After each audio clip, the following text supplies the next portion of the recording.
Hello, everyone. This is Kaizen Base. Today we will learn about the role of Kanban. It is essential to have a solid understanding of the basic knowledge in order to utilize Kanban. This time, we will learn about the role of Kanban. So, let's get started with the lecture.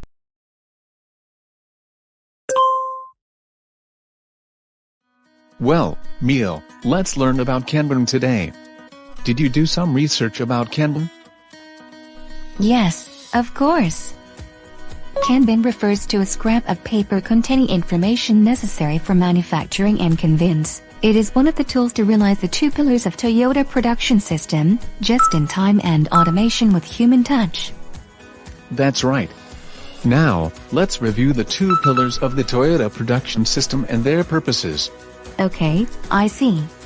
The two pillars of the Toyota production system are just-in-time and automation with human touch. Just-in-time means what is needed, when it is needed, in the amount needed. Automation with human touch means to stop operations and let operators know if the abnormal state of in case a problem occurs. The purpose of the Toyota production system is to achieve cost reduction by eliminating waste thoroughly and solving the hindrances one by one with wisdom, with two pillars as the starting point for Kaizen and reform. That's right. Next, let's review just-in-time. Yes. Just-in-time does not mean to make what want to make, when want to make, in the amount wanted. It will be wrong as well to convey what want to supply, when want to supply, in the amount want to supply. The correct answer is to make or convey what is needed, when it is needed, in the amount needed. And there are three principles of just-in-time, which are post-process pull system, continuous flow in the production process, and deciding talk time with the amount needed. One of these, Kanban, plays a major role to make post-process pull system function properly. Yes, you remember it quite well. Great. Now, I will explain some details about the background of Kanban first.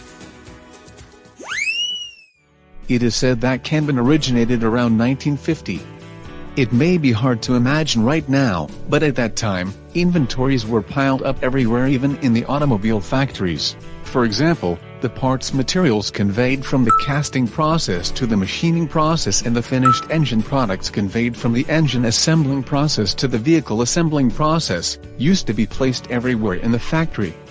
Taiichi Ohno caused a stir in such a state. He put forward two instructions regarding the conveyance of inventory. The first is do not convey any inventory until the post-process goes to withdraw. The second is make it clear what is stored in the inventory. This is the birth of post-process pull system. However, when the instructions were actually performed, a problem occurred. Do you know what it is? Oh, what is it then? I don't know. The problem is bringing items which are unnecessary now. Does that mean the items necessary for now is not known?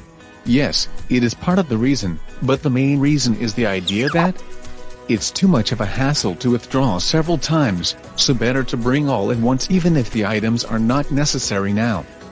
I see. The one who has to withdraw will consider it troublesome to do it several times and end up bringing a lot, which will cause the accumulation of the inventory. Yes, therefore, Taiichi Ohno took the next move, which is to use a certification to prevent bringing in unnecessary items. The certification is said to be the beginning of Kanban, which is used right now. I see. So the number of picking up is controlled in the form of certification, isn't it? Ohno-san really thought a lot about it. By the way, do you know that Kanban basically has three main roles? Yes, I know. The first is the role as instructions of conveyance and production. The second is the role as visual management. The third is the role as Kaizen tools. That's right. Can you explain the details of each role? Yes, of course. First, I will explain the role of Kanban as instructions of conveyance and production. The Kanban contains information about withdrawal and conveying instructions, and information can be exchanged as well. This makes it possible to measure the timing of the post-process pull system.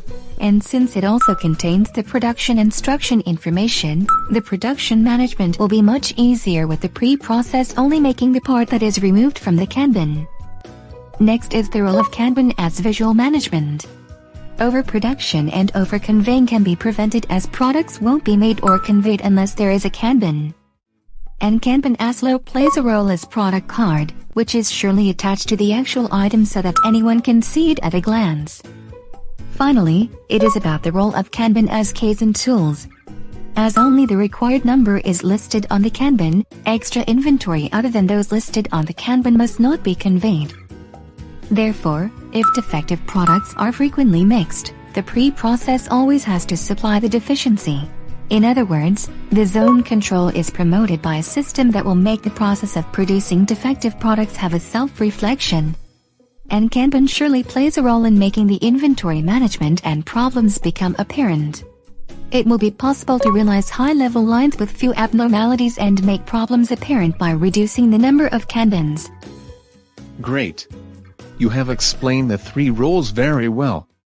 Just as what you have explained, Kanban is not only used for exchanging production-related information such as withdrawal. One of the major features is that Kanban can also be used as Kaizen tools. Yes, promoting Kaizen with Kanban as a tool seems to be exactly the Toyota production system. That's right. The fact that all the ideas are connected to Kaizen is the source of the strength of the Toyota production system. Well, Mio, let's learn about the basic rules of Kanban next time. Please prepare for it beforehand. Sure, I will. Now, we make a summary of today's lecture. Kanban has three main roles. The first one is the role as instructions of conveyance and production. It is possible to measure the timing of the post-process pulse system with the use of Kanban. Since it also contains the production instruction information, the production management will be much easier with the use of Kanban. The second is the role as visual management. Overproduction and overconveying can be prevented as products won't be made or conveyed unless there is a Kanban. Please keep in mind that the main feature of Kanban is that it not only plays a role as instructions of conveyance and production, but also can be used as Kaizen tools. Please keep in mind that the main feature of Kanban is that it not only plays a role as instructions of conveyance and production, but also can be used as Kaizen tools. That's all about today's lecture, so, see you at the next theme.